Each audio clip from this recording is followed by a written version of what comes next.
Bonjour à tous, on va débuter ce deuxième Café 6 aujourd'hui.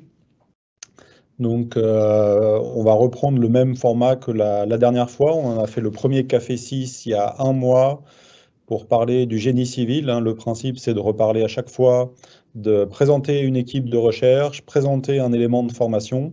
Et la dernière fois, on avait parlé du génie civil. Aujourd'hui, on va présenter de la même manière un élément de formation et puis une équipe de recherche. Donc, on a deux intervenants pour aujourd'hui. Je vous rappelle que vous pouvez retrouver beaucoup d'éléments de communication de la Graduate School, soit par le site qui est mis à jour régulièrement en ce moment, soit par le compte Twitter, soit par plusieurs canaux qu'on a, le plus dynamique étant la newsletter qu'on envoie hebdomadairement. Et on peut s'y inscrire par le site de l'université qui gère les listes d'inscription. Donc on va tout de suite commencer par la présentation d'un parcours de master qui est dans la mention E3A de la Graduate School. Bonjour à tous, merci Franck. Je suis Naïma Aïtoufouk Mamar, je suis responsable du master SAS, Smart Aerospace and Autonomous System, je suis enseignant-chercheur à l'Université de Paris. Je vais partager.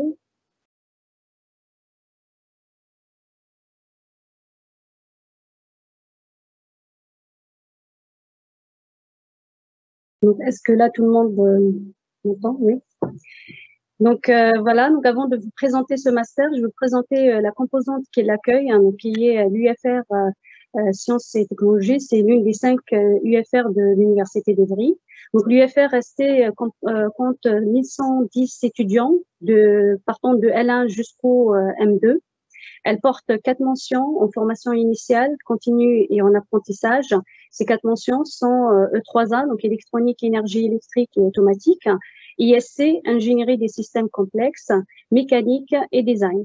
Et le master SAS, il fait partie de la mention E3A, donc qui a comme objectif de donner des bases solides dans tous les domaines de génie électrique aux étudiants, et ça via les enseignements disciplinaires qui voient au premier semestre de tronc commun. Et puis, ils commencent à se spécialiser progressivement dans des parcours de M2 au cours du deuxième semestre. Donc, la mention 3A comporte 27 parcours de Master 2 qui sont à Paris-Saclay, Versailles, Centrale Supélec, l'ENS Paris-Saclay et l'Université d'Evry.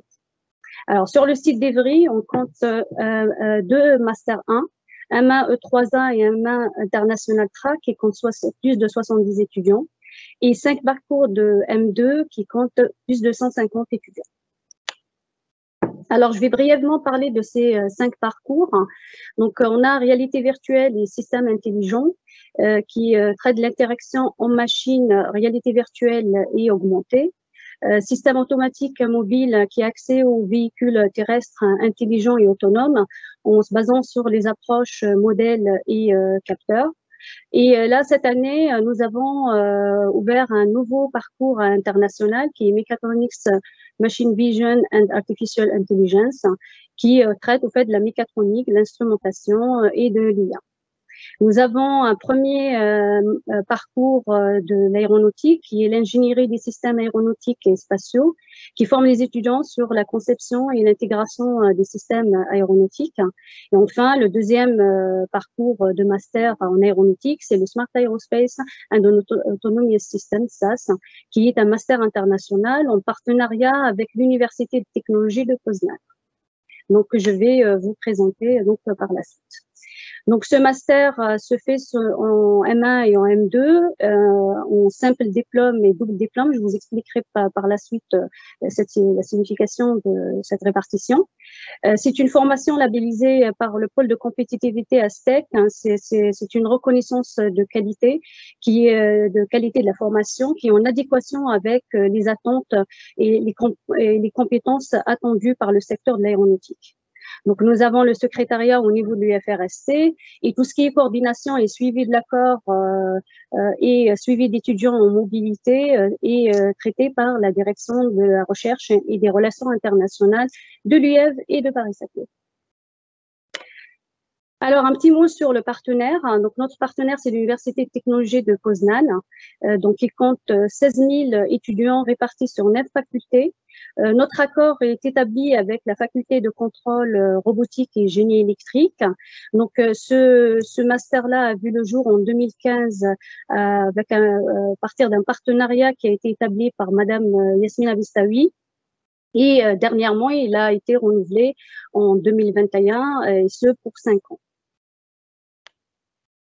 Alors, je vais vous expliquer un peu comment ça se passe l'entrée dans ce master. Donc, notre vivier, c'est le master 3A, donc le M1 au 3A. Donc, les étudiants qui font donc le premier semestre en M1 peuvent aller faire le deuxième semestre directement à l'université de Poznań et revenir pour continuer le M2 chez nous à Ivry pour obtenir le double diplôme. Donc ça, c'est la voie de double diplôme. La deuxième voie qui est voie de simple diplôme Paris-Saclay.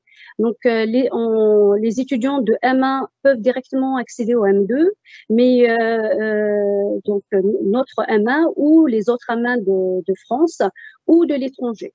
Donc ces étudiants-là candidatent directement sur Inception et ils ont un simple diplôme de Paris-Saclay.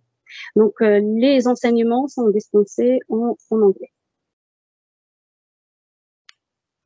Alors, le master est un programme interdisciplinaire donc, qui offre aux étudiants une base solide dans les systèmes aérospatiaux intelligents et autonomes. Donc, on a en fait pour réaliser un UAV, donc un engin volant autonome, nous avons besoin en fait de réaliser toutes les briques qui nous permettront de réaliser une mission. Donc, en commençant de la modélisation, donc cinématique ou dynamique, à établir les lois de commande pour le contrôle de l'engin. Donc, l'engin va se déplacer dans l'environnement, donc il a besoin de percevoir cet environnement-là. Donc, il est doté de capteurs qui ont des données hétérogènes. Donc, il faut mettre en place des méthodes de fusion de données pour optimiser donc l'information. Puis pour établir, donc pour effectuer une mission, il faut planifier une trajectoire, donc la générer et puis la suivre. Nous avons besoin aussi de doter ces engins volants par une intelligence dans la prise de décision, d'où l'intégration de l'IA dans la formation. Et puis, généralement, nous avons des flottes d'engins volants qui coopèrent ensemble pour réaliser une mission. Et donc, il faudrait faire de la coordination et de la communication entre ces différents engins. Donc, les applications de ces engins volants sont diverses et variées. Donc, j'en citerai quelques-unes ici. Donc, des surveillances de feux de forêt ou des terres agricoles. L'acheminement de courrier dans des zones rurales difficiles d'accès, ça a été mis en place par la Poste et Amazon. Et dernièrement, des essais de drones taxi qui, donc les premiers essais sont faits à Séoul.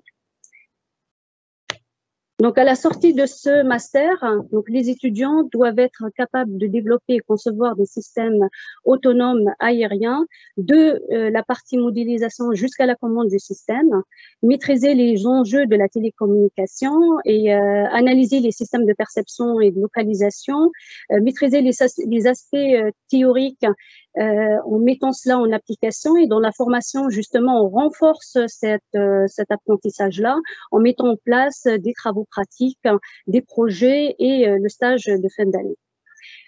Donc, il faudrait aussi que les étudiants puissent travailler en autonomie et dans des équipes multidisciplinaires, pouvoir aussi diffuser et pouvoir communiquer et transmettre l'information. Donc, les métiers visés de ce master-là sont des chercheurs. Donc, les étudiants qui sortent de ce master peuvent être des chercheurs ou des ingénieurs de recherche et développement dans les laboratoires ou dans des entreprises de différents secteurs. Alors, on a constaté que cette orientation internationale de ce master est vraiment un atout par rapport aux entreprises qui veulent s'ouvrir vers l'international.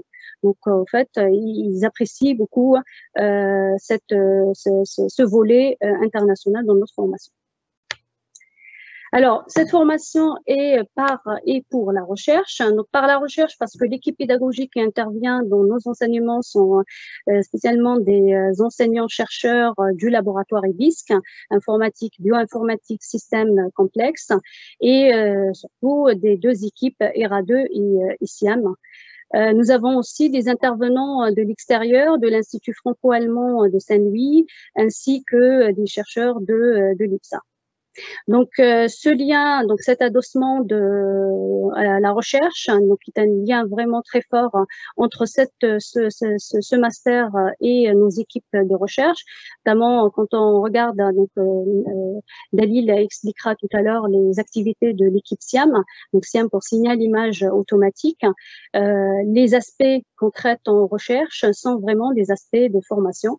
Et donc, voilà, donc il y a vraiment une articulation entre cette formation et la recherche. On trouve aussi quelques aspects dans l'équipe ERA2, donc interaction, réalité virtuelle et augmentée, robotique ambiante, sur les aspects informatiques et IA. Les enseignants-chercheurs sont fortement impliqués dans l'encadrement des étudiants en projet et en stage et éventuellement en poursuite de thèse. Alors, je ne vais pas rentrer dans les détails de contenu des enseignements, mais juste pour vous donner une idée de qu'est-ce qui est dispensé dans ces masters.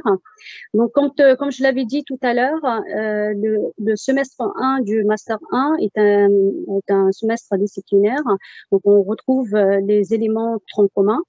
Et puis, les étudiants qui souhaiteraient partir en mobilité à Poznan pour effectuer le deuxième semestre, donc ils vont avoir des EE obligatoires répartis sur 3 disciplines, donc transversale, automatique et système embarqué. Par contre, les étudiants qui souhaiteraient rester ici, donc faire le deuxième semestre en simple diplôme à Ivry, auront en fait 2 choix d'UE électives, donc que vous voyez ici, pour leur permettre de choisir le Master SAS en deuxième année, en M2.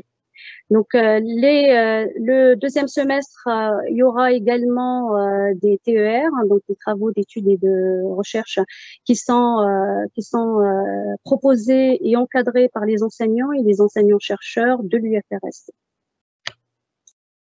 Alors, en M2, donc, on retrouve tous les mots-clés dans les objectifs de la réalisation d'un UAV, donc qui sont enseignés donc avec un approfondissement théorique et pratique.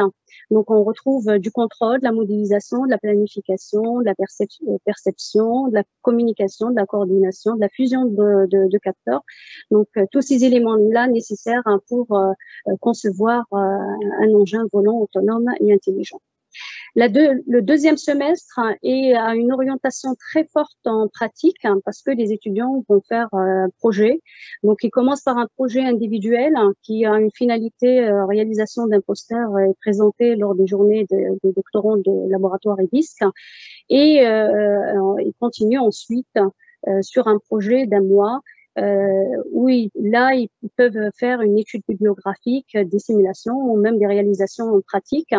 Ils terminent ce projet-là par réalisation d'un rapport et une présentation qui les prépare justement pour le stage qui finalise le master. Donc un stage de 6 mois que les étudiants peuvent effectuer dans une entreprise ou un laboratoire de recherche.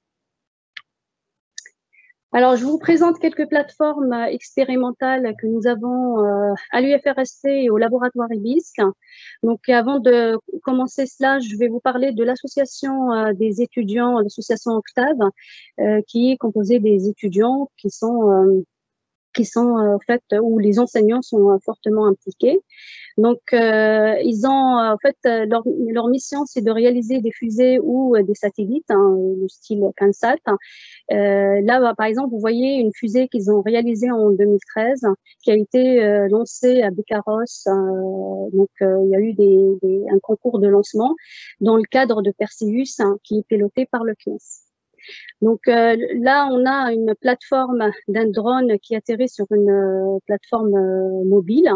Donc ça, c'est un projet qui a été réalisé dans le cadre de d'un stage SAS.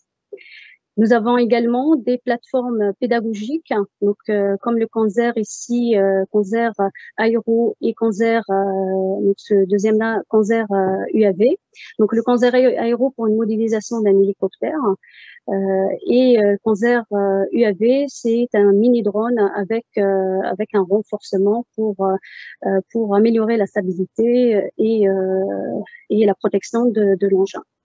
Nous avons également au sein de l'UFR un simulateur de vol ALSIM qui est utilisé dans les séances de travaux pratiques pour permettre aux étudiants de connaître les séquences de vol et puis se familiariser avec les instruments de bord. Donc, nous avons également des plateformes software comme ce logiciel 3D Expérience qui permet en fait de concevoir la partie mécanique et de réaliser des avions, donc et faire des tests en simulation. Donc, le laboratoire et l'UFRST possèdent une flotte de drones, des Paro et des Bebop, sur lesquels on peut faire des travaux pratiques, des projets et également des stages au sein du laboratoire. L'UFRST possède une volière qui est équipée d'un système de localisation dans lequel on peut effectuer des tests de vol indoor.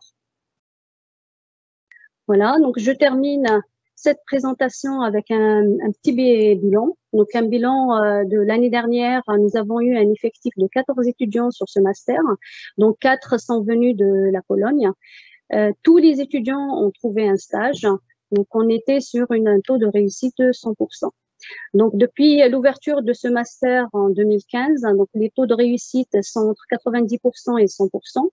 Et près de 70% des étudiants, en fait, continuent en thèse. Donc, en 3 ans, depuis 2018, nous avons 9 contrats doctoraux à IBISC, donc plus précisément dans l'équipe SIAM. Et d'autres donc continuent dans thèse dans d'autres laboratoires de recherche.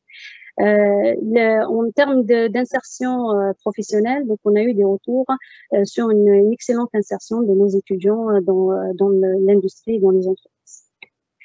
Voilà. Je vous remercie. Merci beaucoup. Alors moi, j'ai une petite question. Là, il y a combien d'étudiants finalement qui partent à Poznan au deuxième semestre? Alors, l'année dernière, nous avons eu 3 personnes au départ et puis il y a eu un désistement. Il y a eu une seule personne qui est partie. D'accord. Donc, qui est en train d'effectuer son M2 ici chez nous cette année.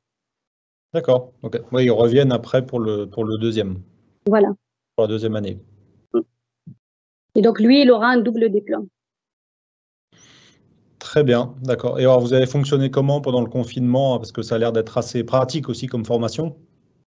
Vous avez réussi à faire des choses à distance? Tous les enseignements étaient à distance, sauf les travaux pratiques où en fait, les étudiants venaient. Donc, mais voilà, il y a eu des difficultés pour certains, mais on a eu peur au départ parce on n'avait pas l'assurance pour les stages. Mais finalement, tout le monde a réussi à trouver un stage en entreprise ou en laboratoire. Très bien. Mais écoutez, merci beaucoup pour cette présentation. C'est bien de voir un petit peu ce qui se fait partout. Merci beaucoup. On va passer à la présentation de l'équipe recherche. On va laisser la parole à Dalil pour ça. Bonjour à tous, est-ce que vous m'entendez? Oui. Ouais. Est-ce que vous voyez la présentation? Très bien. Parfait. Voilà. Bonjour à tous. Je m'appelle Dalil Chalal, je suis enseignant-chercheur à l'Université d'Evry. Je suis responsable avec... est-ce que vous m'entendez? Ça va? Oui. Ok, parfait. Oui, donc je disais, je suis Dalil Chalal, je suis enseignant-chercheur à l'Université d'Evry. Je suis responsable avec Vincent Vigneron de l'équipe SIAM du laboratoire EBISC. Donc, comme Naïma disait, le laboratoire EBISC, c'est le laboratoire d'informatique, bioinformatique et systèmes complexes qui traite des problématiques liées à l'informatique, l'automatique, le traitement du signal et le génie informatique. Le laboratoire EBISC est organisé autour de 4 équipes, dont SIAM. SIAM, c'est la plus grosse équipe du laboratoire. Et bien sûr, le laboratoire EBISC s'articule autour de 2 axes principaux qui sont STIC et Smart Systems. Et STIC est vivant, donc on traite un petit peu des systèmes intelligents, véhicules, drones, et puis des systèmes biomédicaux, donc tout ce qui touche à la e-santé, au biomédical. En ce qui concerne l'équipe SIAM, c'est l'équipe signal image automatique. Elle est organisée d'abord d'un point de vue disciplinaire, donc sur les disciplines qui sont liées plutôt à la section CNU 61. Donc c'est l'équipe signal image et automatique. C'est la plus grosse équipe du laboratoire, comme je disais. Donc elle compte 22 permanents. 12 thèses de doctorat en cours actuellement, avec 6 thèses soutenues entre 2019 et 2021. Actuellement, nous avons également 2 postdocs, dont un avec IRA2, avec l'équipe IRA2, donc l'équipe interaction robotique et ambiante.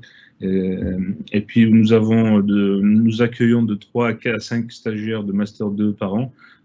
Tous les membres de l'équipe sont essentiellement de la section 61, avec certains membres de la section 60 et la section 63. Et comme je disais tout à l'heure, l'équipe SIAM, donc les activités de recherche, relèvent des 2 axes principaux du laboratoire, à savoir STIC et Smart Systems. STIC est vivant. Et donc, sinon, les compétences disciplinaires de l'équipe sont l'automatique au sens large, donc planification, modélisation, contrôle, observation, estimation, et puis traitement des signaux, des images, et perception, vision par ordinateur, intelligence artificielle, apprentissage, donc tout ce qui est lié au signal, à l'image et à l'automatique.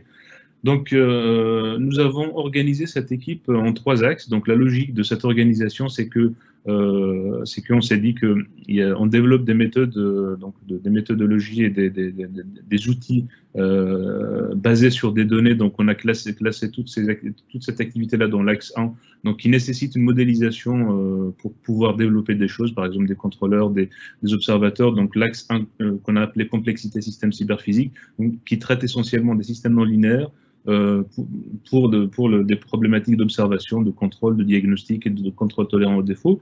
Et puis le deuxième axe est axé essentiellement sur des techniques, des approches qui sont basées sur des données, donc essentiellement des images et des données, des signaux. Donc c'est l'axe de analytique et représentation des signaux, donc qui s'occupe de tout ce qui est traitement du signal, des images, de l'apprentissage, de séparation de sources, ainsi de suite. Et enfin, l'axe 3, qui est un petit peu le lien entre les deux, puisque comme le premier axe est orienté autour des techniques basées modèles, et l'axe 2 est plutôt sur les techniques basées données, la perception dynamique est plutôt c'est un axe qui lie un petit peu les deux, avec des approches qui sont basées à la fois sur des modèles, par exemple des modèles géométriques ici, et des données qui sont bien sûr des séquences d'images et des signaux.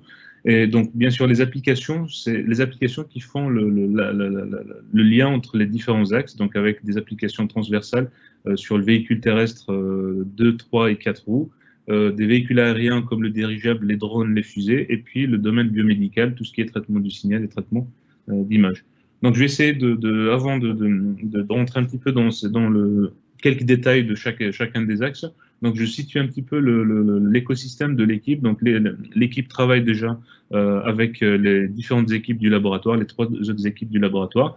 En plus, avec un certain nombre de laboratoires nationaux et entreprises nationales aussi, dans le cadre de certains projets ANR et d'autres collaborations. Et puis, nous avons aussi un certain nombre de collaborations avec l'international, avec des laboratoires de recherche internationaux. Donc ici, bien sûr, je n'ai pas tout mis, mais en tout cas, il y a pas mal de collaborations avec l'Espagne, par exemple dans le cadre d'échanges d'étudiants, l'Espagne, l'Allemagne, l'Italie. D'ailleurs, ça a commencé avec le label européen, la labellisation de certaines thèses dans le cadre du label européen. Et donc, ça a continué avec des publications communes et puis des échanges d'étudiants assez récurrent depuis quelques années maintenant. Alors, donc, si je rentre un petit peu dans le détail de l'axe de chacun des axes, donc je vais essayer de ne pas rentrer trop dans le détail, mais au moins donner un petit peu une vision de ce qui se fait dans chacun des axes. Donc ici, vous voyez un petit peu la liste de l'axe 1, donc la liste des membres de l'axe 1, donc c'est l'axe le plus gros axe de l'équipe, donc qui compte à peu près 10 enseignants-chercheurs et 2 membres associés. Donc, on traite essentiellement de l'automatique, comme je l'ai dit tout à l'heure, donc au sens large, avec la modélisation des systèmes non linéaires plutôt. On a une particularité où on utilise souvent des modèles polytopiques, donc sous forme LPV ou sous forme à commutation, des systèmes de type Takagi-Sugano également. Donc, pour modéliser, capturer un petit peu le comportement des systèmes non linéaires et pouvoir avoir quelque chose qui peut fonctionner dans une région plus large qu'un point de fonctionnement. Si on compare par rapport au système linéaire. Donc, ces modèles sont utilisés pour à la fois la planification de trajectoire, la planification de trajectoire et la génération de trajectoire optimale, bien sûr, en travaillant en étroite collaboration avec l'axe perception qui permet à la fois de détecter des obstacles, donc de prendre tout ça en compte de telle sorte à avoir des trajectoires optimales à la fois sur le temps de parcours, sur la consommation d'énergie et sur la détection des obstacles, par exemple. On essaie aussi de minimiser un petit peu les coûts et les poids des engins, par exemple, dans les drones, donc en essayant de réduire le nombre de capteurs en remplaçant ça par un certain nombre de capteurs, d'observateurs et de capteurs virtuels et d'estimateurs pour estimer l'état, la dynamique du véhicule, mais aussi son environnement et tout ce qui est lié aux défaillances, aux défauts, à l'environnement de façon générale. Et puis, plus récemment, donc, on s'est intéressé aux approches par intervalle, puisque comment on essaye de minimiser, de trouver un compromis entre la complexité du modèle et puis l'utilisation de ce modèle d'un point de vue mathématique pour des contrôleurs et des observateurs. Donc, on a essayé de simplifier les modèles, mais au lieu de négliger carrément des parties, on essaie de les prendre en considération dans un sort de système incertain avec des incertitudes qui varient dans un certain intervalle. Et donc, on fait de l'observation par intervalle. Donc, tous ces outils-là, bien sûr, nécessitent l'utilisation de la théorie de Lyapunov et puis toutes les conditions de stabilité qu'on établit sont mises sous forme de conditions, sous forme d'inégalité linéaire matricielle. Et puis, plus récemment, donc, on essaye de traiter des problématiques liées au système multi-agent, donc avec des flottes de drones qui sont un exemple de système multi-agent, donc qui coopèrent entre eux pour certaines missions. Et donc, comme on prend des systèmes contrôlés dans des systèmes, des flottes de drones, c'est des drones qui communiquent entre eux, donc forcément on utilise des réseaux, donc on aboutit à des problématiques liées au réseau, donc par exemple les données échantillonnées, les retards, qui peuvent induire des instabilités dans les systèmes. Et donc, toutes ces problématiques-là sont traitées d'un point de vue théorique pour des applications aux véhicules, flottes de véhicules, ainsi de suite. Donc, vous voyez les applications ici, les drones autonomes, les dirigeables, et puis les véhicules à 2, 3 et 4 roues. Voilà, donc rapidement, donc là, en ce qui concerne les drones, donc une des applications, c'est l'agriculture de précision, ou bien la surveillance aussi de façon générale. Ici, donc, c'est la nécessité de répondre à certains enjeux environnementaux, par exemple, et aussi le rendement du domaine agricole. Donc, on essaie d'utiliser des drones autonomes de telle sorte à détecter des zones infectées par des parasites, par exemple, et puis envoyer d'autres drones pour traiter uniquement la parcelle au lieu de traiter tout le champ, ce qui permet de réduire un petit peu les produits phytosanitaires à utiliser, donc ce qui réduit donc l'impact de ces produits sur l'environnement. Et donc, ça nécessite bien sûr d'utiliser toutes les compétences de l'équipe autour de la planification de trajectoire, la détection d'obstacles, et puis l'observation, et puis le contrôle. Donc, vous voyez ici, par exemple, un travail qui a été fait dans le cadre du projet Erasmus Plus e-drone, dans la thèse de Thi-Hung Pham, donc qui a traité le problème de la modélisation jusqu'à la planification de trajectoire et le contrôle de ce drone, et puis bien sûr la détection de tout ce qui est obstacle, et puis une génération optimale de trajectoire. Et donc on aboutit également à des travaux qu'on est en train de traiter sur la robotique aérienne et puis les flottes de drones, comme je l'ai cité précédemment, où on est obligé de prendre absolument les contraintes liées au réseau, puisque le fait d'avoir un retard par exemple de communication peut induire une instabilité du système. Donc tout ça doit être pris en compte dans la vision de concevoir des contrôleurs qui vont contrôler toute la flotte de drones.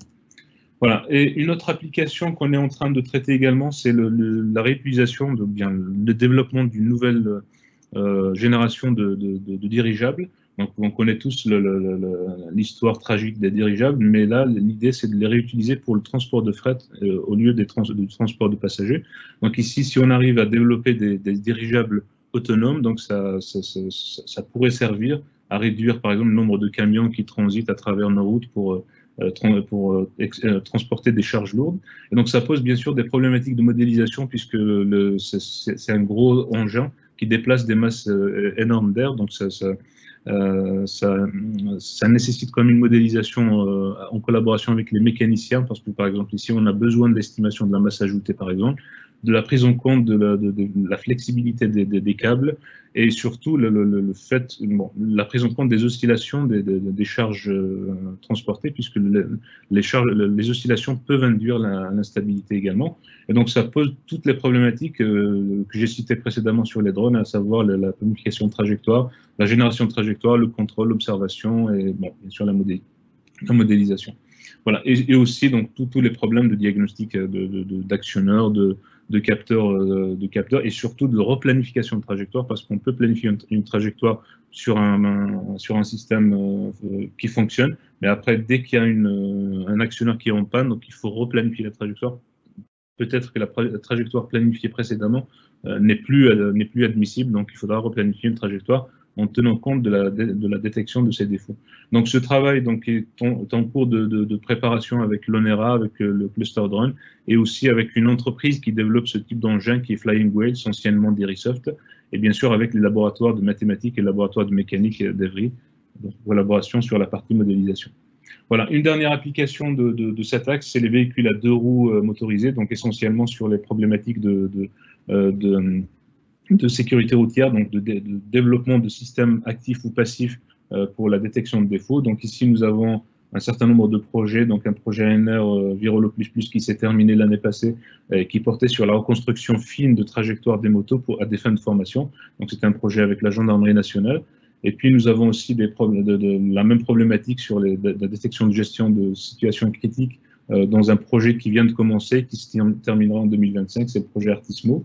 Et donc la problématique ici, c'est de développer des systèmes d'aide à la conduite en se basant sur des outils d'automatique, bien sûr, avec tout ce qui est problématique d'estimation d'état, de la dynamique, de l'environnement du véhicule, de la détection d'obstacles. Voilà, donc les collaborateurs dans ce type dans ces projets-là donc sont l'université Gustave Eiffel, donc anciennement l'IFSTAR, la Gendarmerie nationale, MIT, puis le groupe Renault, un certain nombre de laboratoires nationaux et internationaux également. Voilà, donc juste rapidement, une plateforme du laboratoire, donc qui est le scooter, donc un travail qui a été fait dans le cadre de la thèse de Pierre-Marie Damand, donc on l'a instrumenté directement au laboratoire, et puis un test qui montre un petit peu les observateurs qu'on a développés pour l'estimation de l'angle de roulis d'un scooter, et aussi les forces latérales de contact pneu-chaussée. Voilà, je passe maintenant à l'axe 2, donc j'espère que je ne vais pas dépasser le temps. Donc là, l'axe 2 qui est l'axe analytique et représentation des signaux. Donc comme j'ai dit tout à l'heure, c'est un axe qui développe des méthodes qui sont plutôt basées sur des données, donc sur des images, sur des signaux cérébraux par exemple, des ECG par exemple. Donc ici vous avez les membres permanents de cet axe qui traitent cet axe. Donc l'objectif de cet axe est de proposer des modèles donc apprenants profonds qui élargissent le champ réceptif de manière artificielle, donc en remaniant un petit peu la structure des réseaux de neurones, puisqu'on connaît tous un réseau de neurones profond par exemple. Donc ici l'idée c'est de modifier un petit peu les structures et de voir ce que ça apporte. Donc par exemple si on regarde les modèles récurrents, donc ça divise quand même le nombre de paramètres par 100. Et ça, c'est pas négligeable, surtout si on veut faire du temps réel, par exemple. Donc, ça permet d'identifier, de trouver les poids, un nombre de paramètres moins important que si on utilise directement la structure classique de ce type de réseau de neurones.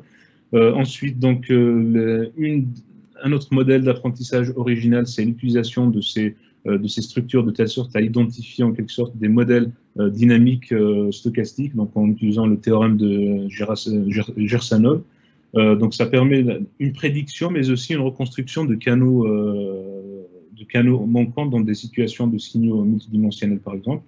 Et donc, ces outils originaux qu'on développe ici donc, ont des applications dans pas mal de projets. Donc, par exemple, le projet Poidets, donc, qui est développé avec la fondation Poidets, donc, qui permet la prédiction du geste chirurgical apporté sur des enfants atteints de paralysie cérébrale, par exemple, de telle sorte à pouvoir prédire aussi quel geste chirurgical apporter à l'enfant et aussi prédire comment va être l'enfant après l'opération chirurgicale. Donc nous avons aussi des modèles, donc une application dans le cadre de la détection d'AVC, d'AVC ischémique. Donc les modèles construits qui peuvent donc préfigurer le résultat de la chirurgie à partir de la courbe à partir bien sûr des segmentations d'images, donc d'IRM du cerveau. Et nous avons également donc, des applications sur plutôt des stimulateurs. Donc ici, on ne va pas juste se contenter de détecter, mais aussi essayer d'appliquer, de répondre, par exemple, quelqu'un qui a perdu la motricité d'une main, par exemple. On va aller dans le cerveau, récupérer les signaux qui font bouger la main, donc, et essayer de bouger la main de façon artificielle, donc faire de la rééducation à partir de ce type d'approche. Voilà, donc je passe maintenant rapidement à l'axe 3, qui est l'axe perception dynamique, donc qui est composé par 4 enseignants-chercheurs.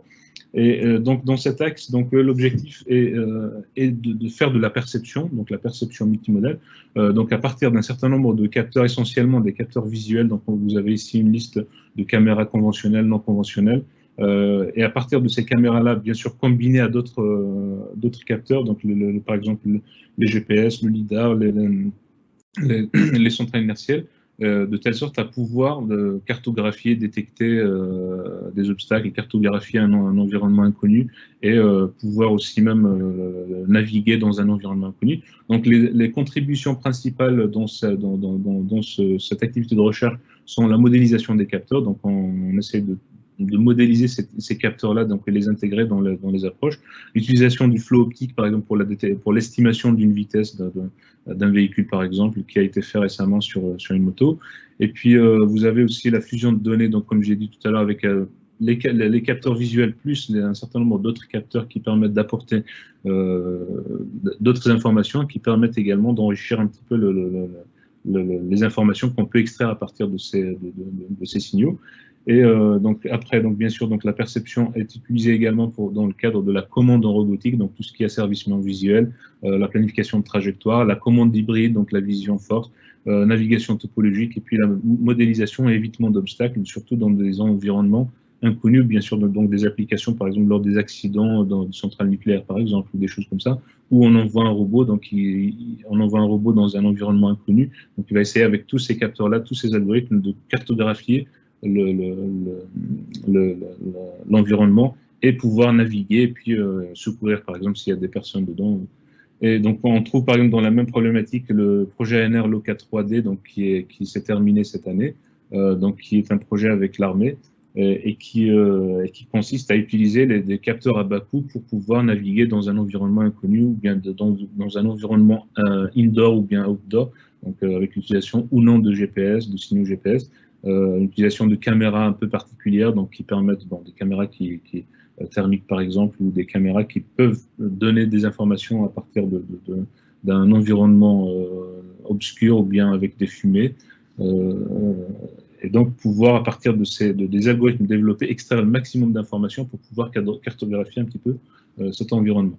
Donc nous avons également le projet ANR Platinum, donc qui traite également de la localisation et l'extraction d'un certain nombre d'informations à partir de séquences d'images. Donc ici, par exemple, comme vous voyez dans la figure, une séquence d'images qui concerne une conduite autoroutière.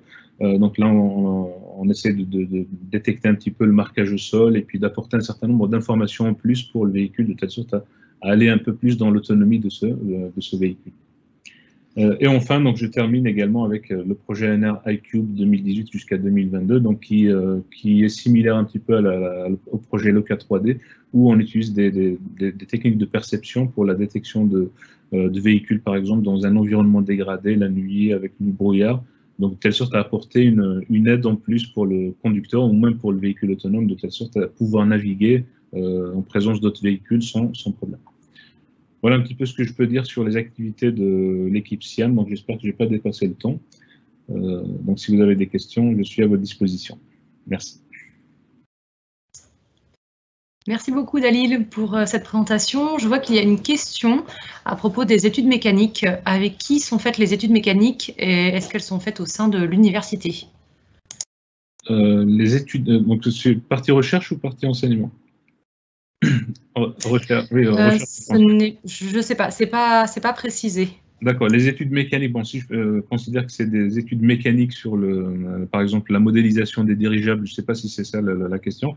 Bon, la modélisation se fait essentiellement avec des collègues du laboratoire de mécanique et d'énergétique d'Evry, le LM2E, qui traite des problèmes de modélisation de dirigeables, par exemple. Et puis, on travaille également en collaboration avec le LAM, donc le laboratoire d'analyse, de modélisation et de mathématiques d'Evry, mais aussi avec l'ONERA, avec des collaborateurs externes qui sont experts dans la partie modélisation. Très bien, merci beaucoup. Je ne sais pas si Naïma ou vous, quelqu'un d'autre veut rajouter, veut préciser quelque chose sur ce qu'on vient de voir. Je ne sais pas s'il y a d'autres questions. Si je peux rajouter, juste, bon, si j'ai un petit peu, donc la partie recherche actuellement, donc comme je l'ai expliqué tout à l'heure, donc les trois axes ont une logique un petit peu d'organisation, donc modèle, sans modèle, ou bien basé données, basé modèle, et puis un mix des deux. Plus récemment, donc dans une thèse avec Naïma Etoufro, qui est Vincent Vigneron, donc on a essayé aussi de mixer un petit peu, d'avoir une sorte de méthode hybride en partant sur des modèles hybrides. Modèles hybrides dans le sens, pas dans le sens habituel du terme, mais plutôt dans des modèles qui utilisent des équations différentielles, des équations de la dynamique, mais aussi avec une partie qui n'est pas modélisée, mais qui est plutôt prise en compte d'un point de vue apprentissage, machine learning. Et donc ça, récemment, avec une thèse la thèse de Yassine Kebati, qui propose quand même des solutions assez intéressantes, puisque finalement, on n'a pas besoin de compliquer trop le modèle pour avoir un modèle assez fin, pour pouvoir avoir un contrôleur qui est robuste. Finalement, si on part d'un modèle assez basique, donc ça minimise un petit peu, ou bien ça réduit la complexité dans le calcul des contrôleurs ou des observateurs, mais en complétant ça avec du machine learning, ça permet quand même d'apporter une sorte de robustesse à ce type de contrôleur. Le souci maintenant, bon, ça reste quand même un petit peu le temps réel parce que les techniques d'apprentissage nécessitent quand même, elles sont assez gourmandes dans le temps, donc c'est ce qui est à l'étude actuellement pour voir un petit peu ce qu'on peut faire en temps réel avec ça. Voilà. Très bien, merci beaucoup. Merci Dalil, merci Naïma pour cette présentation. Merci à vous. Comment? Merci à vous. Et on se retrouve donc le 2 décembre pour un prochain café sur le thème de l'énergie à la même heure, à 13h45. Donc il y aura une présentation du laboratoire SPMS par Guillaume Dezano et la présentation du parcours physique et ingénierie de l'énergie, les nouvelles technologies pour l'énergie par Sylvain Franger. Voilà, on vous attend début décembre. Merci à tous et à bientôt. Au revoir. Au revoir.